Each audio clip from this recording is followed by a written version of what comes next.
Hello guys, welcome back to our YouTube channel. I hope you all are well. तो हम BSc fifth sem के group and ring के काफ़ी important topic से start करेंगे और उसकी कुछ इंपॉर्टेंट थ्योरम्स को डिस्कस करेंगे।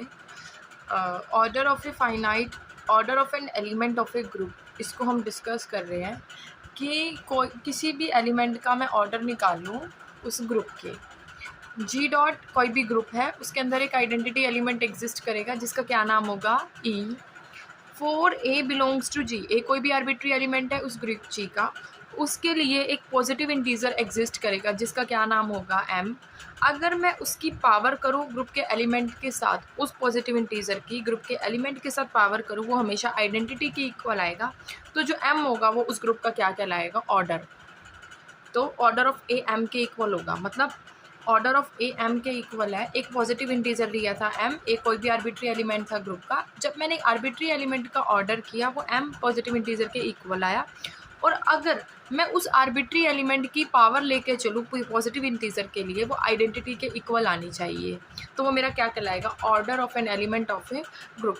If there exist no positive integer m such that a की power m is equals to e, then we can say order of a is either infinite या zero. मतलब अगर मेरे पास कोई भी ऐसा पॉजिटिव इंटीजर, कैसा कि उसकी कुछ पावर में आता है पॉजिटिव इंटीजर करने पर, अगर वो आइडेंटिटी के इक्वल नहीं आता, इसका मतलब वो जो ग्रुप है या तो वो ज़ीरो है या फिर वो इनफाइनाइट होगा। अदरवाइज ग्रुप का जो ऑर्डर होगा वो हमेशा फाइनाइट होगा, उसके लिए आइडेंटिटी एलिमेंट भी ज़रूर एग्जिस्ट करेगा। तो इसकी जो फर्स्ट थ्योरम है, the order of every element of a finite group is finite या लेस देन या equal to the order of group. क्या कह रहे हैं, कोई भी फाइनाइट ग्रुप है उसका मैं ऑर्डर लेके चलूँगी, या तो वो हमेशा लेस होगा या उस ग्रुप के इक्वल होगा। तो जी डॉट कोई भी फाइनाइट ग्रुप ले लिया मैंने, उसके अंदर कोई भी आर्बिट्री एलिमेंट लेके चलेंगे, ए लेके चलेंगे। तो जब हम किसी भी फाइनाइट ग्रुप का ऑर्डर लिखते हैं तो वो समथिंग पावर में लिखा जाता है। तो a square, a cube, a four are all the elements of group G. Since the number of elements in G finite they रखे हैं, तो उसके अंदर एक ना एक एलिमेंट ज़रूर मिलेगा। Since the number of elements in G are finite, therefore a square, a cube, a की power 4 up to so on are not all distinct। इसका मतलब इसमें जितनी भी एलिमेंट्स है फाइनाइट, जिनकी जो पावर है, ज़रूरी नहीं है कि सबके सब सेम है, अलग हैं, इसमें कुछ सेम भी हो सकते हैं। तो मैंने माना इसमें जो दो पावर है, एक पावर है ए की पावर m1, ए की power m2, they both are equal in which m1 is greater than m2। ये रिक्वायर्ड कंडीशन है हमारे पास। तो जब मैं ए की power m2 left hand side में लेके जाऊंगी तो वो माइनस का हो जाएगा और यहाँ पर बचेगी ए की पावर 0। हमें पता है ग्रुप के अंदर अगर किसी की पावर 0 हो तो वो आइडेंटिटी के इक्वल होता है, और m1 माइनस m2 को मैं m भी लिख सकती हूँ। तो इसका मतलब एक पॉजिटिव इंटीजर मिला मुझे, क्या नाम है उसका, m। उस ग्रुप के एलिमेंट की पावर m करने पे वो किसके इक्वल आया, आइडेंटिटी के इक्वल आया। इसका मतलब जो ऑर्डर ऑफ ए है वो फाइनाइट है, मतलब less than equal to m मिलेगा। यही हमें प्रूफ करना था कि या तो फाइनाइट और लेस देन इक्वल होना चाहिए। फाइनाइट या लेस देन इक्वल मैंने दिखा दिया, अब मुझे ये भी तो दिखाना पड़ेगा ना कि मतलब उससे ज़्यादा नहीं हो सकता। तो उसके लिए मैंने क्या माना, n है, ऑर्डर है ए का, मतलब और ए कोई भी एलिमेंट था, ऑर्डर ऑफ ए किसके इक्वल है मेरे पास, n के। सो ए स्क्वायर, ए की पावर n अप टू सोन and distinct elements of group G. पहले हमने कुछ फाइनाइट पावर्स ली थी, अब मैंने n तक पावर्स लेके चली हूँ। तो जो ऑर्डर ऑफ ए है वो हमेशा बड़ा माना है मैंने ऑर्डर ऑफ जी से। तो ऑर्डर ऑफ ए अभी मैंने लेट किया n के इक्वल है, मैंने उसकी जगह n रख दिया जो कि बड़ा है ऑर्डर ऑफ जी से।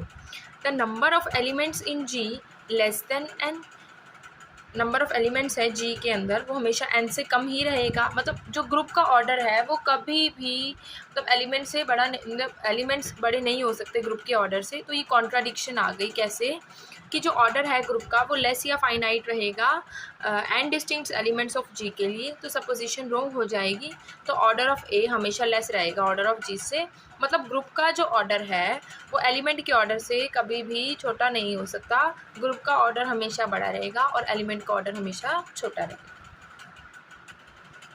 Now the second theorem, the order of an element of a group is same as that of its inverse। किसी भी ग्रुप का ऑर्डर हम लेके चलेंगे वो सेम रहेगा उसके इन्वर्स की तरह। कैसे? अगर ये कोई भी आर्बिट्री एलिमेंट लिया मैंने ग्रुप जी का, अगर उसका ऑर्डर फाइनाइट है, अगर group when order of a is finite, मतलब मैंने उस ऑर्डर का नाम ले लिया एन। ई किसको डिनोट करता है किसी भी ग्रुप के अंदर? आइडेंटिटी एलिमेंट ऑफ जी। अब मुझे पता है किसी भी ग्रुप का ऑर्डर फाइनाइट हो और आइडेंटिटी एलिमेंट उसमें एग्जिस्ट कर रहा है, तो ए को हम उसकी पावर में लिखेंगे, वो आइडेंटिटी के इक्वल आ जाएगा। अब मैंने वहाँ पर ए की पावर्स ली है, मतलब वो एन टाइम्स है ए dot A dot A dot A, ये सब किसके इक्वल है? आइडेंटिटी के इक्वल है। मैंने क्या करा? इन्वर्स ले लिया बोथ द साइड्स, पूरे का इन्वर्स और आइडेंटिटी का इन्वर्स। जो मैंने बाहर इन्वर्स लिया है मैं अंदर ले सकती हूँ, तो ए का इन्वर्स भी एन टाइम आ गया। और ये जो आइडेंटिटी का इन्वर्स कर लो वो आइडेंटिटी के इक्वल ही होता है। ए का इन्वर्स, और ये ए कितने टाइम्स है? एन टाइम्स है, तो इसलिए मैंने ए का इन्वर्स एन टाइम लिख दिया। और हमें पता है जो ऑर्डर होता है वो आइडेंटिटी के इक्वल होता है, जो ऑर्डर है वो आइडेंटिटी के इक्वल है, मतलब एक पॉजिटिव इंटीजर मिला मुझे एन, उसके लिए हम लिख सकते हैं by the definition of order of element of G, जो यहाँ पर गिवन है। तो ऑर्डर ऑफ ए इनवर्स हमेशा लेस देन इक्वल हो गया एन के। इसका मतलब हमने ए के लिए माना था, इन्वर्स के लिए प्रूफ करना, तो इन्वर्स का ऑर्डर भी फाइनाइट आ गया। अब मैंने माना कि जो इन्वर्स का ऑर्डर है वो एम है और एम छोटा है एन से, तो अगर मैं m order of a inverse करूँगी एम के लिए तो वो भी आइडेंटिटी के इक्वल ही आएगा। तो मैंने उसको कितने टाइम्स लिखा? M times identity. दोबारा से इन्वर्स लिया दोनों साइड, इन्वर्स का इन्वर्स वही सेम, ये आइडेंटिटी होती है, ए के इन्वर्स का इन्वर्स उसी एलिमेंट के इक्वल आ जाता है, इसलिए यहाँ पर ए को मैंने एम टाइम्स लिखा है, तो ए की पावर एम भी आइडेंटिटी के इक्वल। इसका मतलब पहले हमने क्या प्रूफ किया था? Order of a inverse n भी less than order of a का इन्वर्स एन से कम है। यहाँ पर ऑर्डर ऑफ ए एम से इक्वल है, इसका मतलब एन किससे छोटा आ गया? एम से। मान के क्या चले थे? एम छोटा है एन से, लेकिन आ गया एन छोटा है एम से। फ्रॉम 1 एंड 2 एन और एम क्या हो गए? इक्वल। यहाँ से फ्रॉम 1 एंड 2 एन और एम इक्वल हो गए, इसका मतलब चाहे आप एलिमेंट का ऑर्डर लो या उसके इन्वर्स का ऑर्डर लो, वो हमेशा सेम ही रहता है। अगर मैं कहती हूँ कि ग्रुप का ऑर्डर फाइनाइट नहीं है, इसका मतलब ग्रुप का ऑर्डर इनफाइनाइट है, तो the order of a inverse can not be finite. ये ज़रूरी नहीं है कि मैं उसका इन्वर्स करूँ, वो फाइनाइट नहीं हो सकता। मैंने माना कि ग्रुप का ऑर्डर फाइनाइट है, मतलब कॉन्ट्राडिक्शन से प्रूव करेंगे। अगर इन्वर्स का ऑर्डर फाइनाइट है, उसकी पावर करने पे आइडेंटिटी के इक्वल आएगा। इन्वर्स को मैंने बाहर ले लिया, एम को अंदर ले लिया, तो ए की पावर एम, ये इन्वर्स में राइट हैंड साइड में लेके जाऊंगी, हमें पता है आइडेंटिटी का इन्वर्स आइडेंटिटी के इक्वल होता है। तो ऑर्डर ऑफ ए किससे लेस देन इक्वल आ गया? एम के। इसका मतलब ऑर्डर ऑफ ग्रुप क्या आ गया? फाइनाइट आ गई। कॉन्ट्राडिक्शन आ गई। कॉन्ट्राडिक्शन कैसे? हमें गिवन था कि ऑर्डर है ग्रुप का वो इनफाइनाइट है, दिस शोज, हमने देखा कि जो ग्रुप का ऑर्डर है वो फाइनाइट आ गया, जो कि कॉन्ट्राडिक्शन आ गई। इसका मतलब this shows that if order of a अगर इनफाइनाइट भी होगा तो उसका इन्वर्स भी इनफाइनाइट ही आएगा, क्योंकि मैं फाइनाइट लेके चली थी तो उसका इन्वर्स भी फाइनाइट आया। अगर मैं इनफाइनाइट लेके चलूँगी उसका इन्वर्स भी इनफाइनाइट ही आएगा। From the 3 and 4 we conclude order of element of a group is same as that of its inverse। अगर किसी भी ग्रुप के ऑर्डर का एलिमेंट, जैसे ये ऑर्डर है, ये कोई भी एलिमेंट है, ग्रुप के ऑर्डर का एलिमेंट अगर सेम है, किसके सेम आएगा वो? तो उसके इन्वर्स के एलिमेंट का ऑर्डर भी सेम ही होगा। ये हमें प्रूव करना था। Now the third theorem is if the element a of a group G is of order n. कोई भी ग्रुप है, उसका एक एलिमेंट ले लिया मैंने ए, उसका ऑर्डर एन है, देन ए की पावर एम, मतलब ए की जो पावर एम करेंगे वो आइडेंटिटी के इक्वल आएगा। कब? जब n is a divisor of m, जब एन किसको डिवाइड करता हो? एम को। इफ़ एंड ओनली इफ़ की कंडीशन है, कन्वर्सली हमें इसको प्रूफ करना पड़ेगा। हमें गिवन क्या है? ग्रुप का ऑर्डर एन है, साथ में एन है, डिवाइज़र है एम का। अब हमें प्रूफ क्या करना है कि जो ए की पावर एम है वो आइडेंटिटी के इक्वल हो गया, लेकिन हमें गिवन क्या है कि जो ए की पावर एन है वो आइडेंटिटी के इक्वल है। एन किसको डिवाइड कर रहा है? एम को। हमें पता है डिवीज़न थ्योरम से देयर एग्जिस्ट इंटीजर क्यू, जिसमें एम किसके इक्वल हो जाएगा? एन क्यू के। अब हम इन सबको ए की पावर में लिख सकते हैं, ए की power m is equal to a की पावर एन और ए की पावर क्यू, ए की power m is equal to a की पावर एन और क्या लिख, ए की पावर m हमें निकालना है और ए की पावर n मुझे गिवन है आइडेंटिटी के इक्वल है। आइडेंटिटी की कुछ भी पावर कर लो, आइडेंटिटी के ही इक्वल आएगा। तो ए की पावर m किसके इक्वल आ गया, आइडेंटिटी के। ठीक है, यही हमें दे रखा है, ए की पावर m n क्यू के इक्वल, ए की पावर ऑर्डर ऑफ ए की पावर n आइडेंटिटी के इक्वल, आइडेंटिटी रखेंगे आइडेंटिटी आ जाएगा। अब मुझे ये प्रूव करना है कि जो n है वो डिवाइज़र होगा m का, कब होगा, हमें गिवन है ए की पावर m आइडेंटिटी के इक्वल है। Now we have to prove n is the divisor of m। दो इंटीजर ले लिए, एक m और एक n। By the division algorithm पहले वहाँ पर एक इंटीजर एग्जिस्ट करता था, अब दो इंटीजर एग्जिस्ट करेंगे q और r, और डिवीजन एल्गोरिथम से हम क्या लिख सकते हैं, m is equals to n q plus r, where r lies between 0 to n। इसको भी हम दोबारा ए की कुछ पावर में लिखेंगे, ए की पावर m, ए की power n Q plus r आ जाएगा। हम इनको अलग कर सकते हैं, a की पावर m, a की पावर n, a की पावर m प्लस n, इसलिए मैंने इनको अलग करके लिख दिया। तो a की पावर n मुझे पता है आइडेंटिटी के इक्वल है, ये आइडेंटिटी के इक्वल आ जाएगा। और a की पावर r एक पॉजिटिव इंटीजर है तो ये एज इट इज़ रहेगा, a की पावर r। तो a की पावर m किसके इक्वल आ गया हमारे पास यहाँ से, a की पावर r से। लेकिन हमें गिवन क्या था कि जो a की पावर m है वो किसके इक्वल है, आइडेंटिटी के। इसका मतलब अगर a की पावर m आइडेंटिटी के इक्वल है और a की पावर m a की पावर r के इक्वल है फ्रॉम 1 एंड 2, a की पावर r को भी किसके इक्वल होना पड़ेगा, आइडेंटिटी के इक्वल होना पड़ेगा। तो यहाँ से आ गया a की पावर r किसके इक्वल आ गया, आइडेंटिटी के इक्वल आ गया। Since n is the order of a, तो there possible value of r क्या हो सकती है, 0 ही हो सकती है। फ्रॉम 1 m किसके इक्वल हो जाएगा, n क्यू के, तो इसका मतलब n किसका डिवाइज़र हो जाएगा, m, क्योंकि ये सब किसके इक्वल आ गया, आइडेंटिटी के इक्वल आ गया, इसलिए ये इक्वल हो गए और ये इसका डिवाइज़र बन गया m का। Now the next theorem is the order of element a and x inverse a x. यहाँ पर दो एलिमेंट है ग्रुप के, एक तो a है और एक x इनवर्स a है, are the same where a और x are the two elements of group. जो a और x हैं वो दो एलिमेंट हैं ग्रुप के।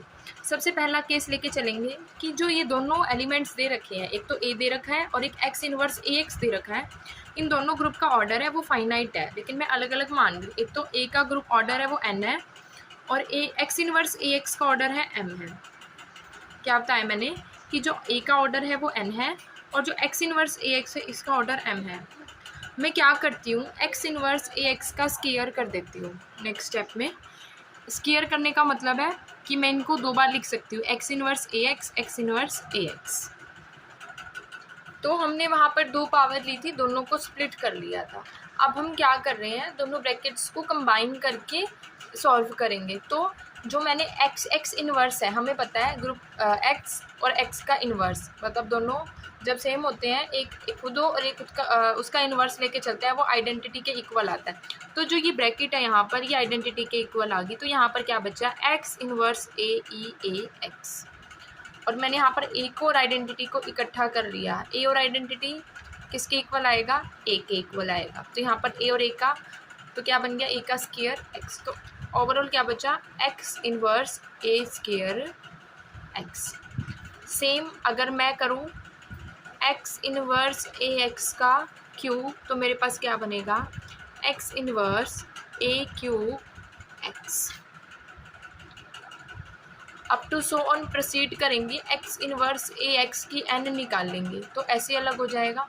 अभी हमने पीछे क्या देखा है, दो ग्रुप हैं, ऑर्डर दो एलिमेंट है ग्रुप के, एक तो ए है और एक एक्स इनवर्स ए एक्स है।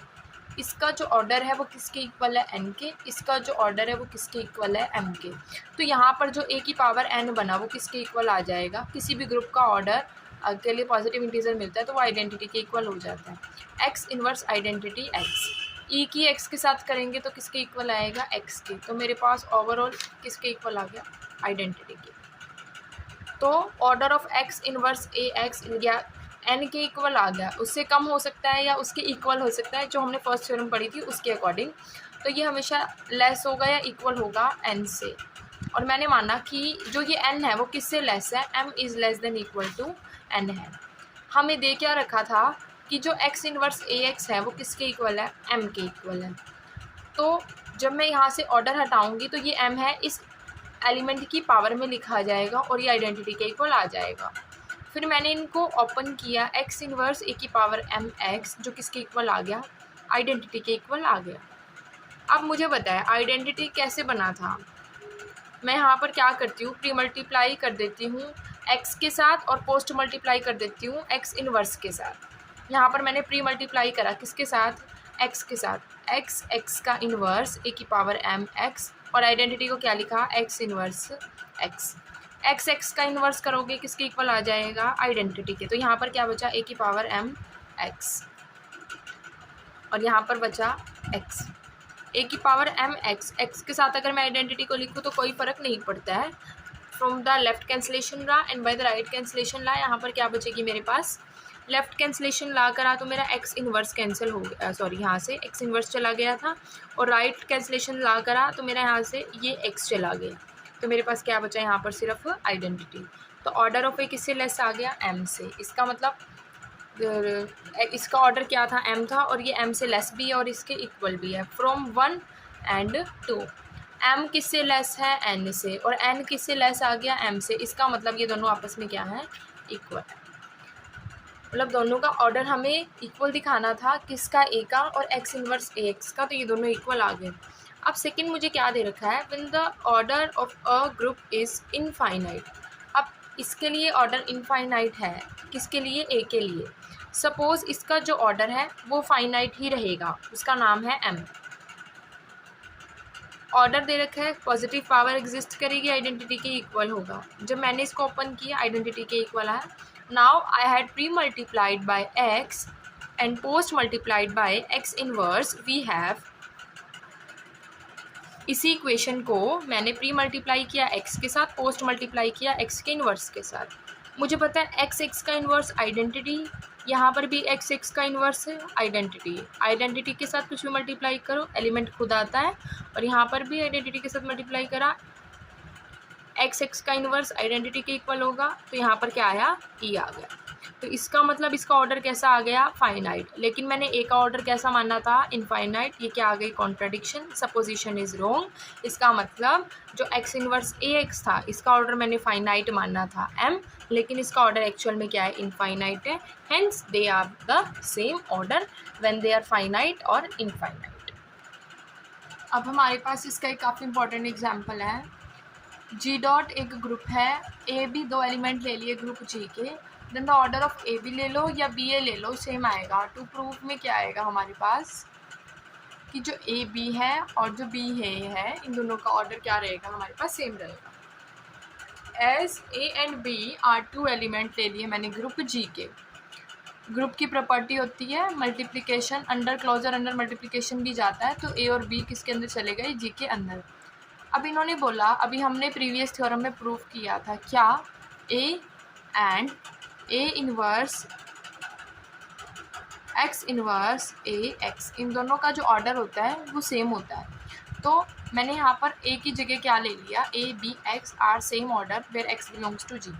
दोनों का ऑर्डर ले लिया मैंने, एक्स की जगह ए पुट किया राइट हैंड साइड में, तो एक्स की जगह ए का इनवर्स और लास्ट में भी ए इनवर्स आइडेंटिटी के इक्वल होता है, और आइडेंटिटी की मल्टीप्लाई करो ग्रुप का एलिमेंट ही आएगा। तो ऑर्डर ऑफ ए भी किसके इक्वल आ गया, ऑर्डर ऑफ बी।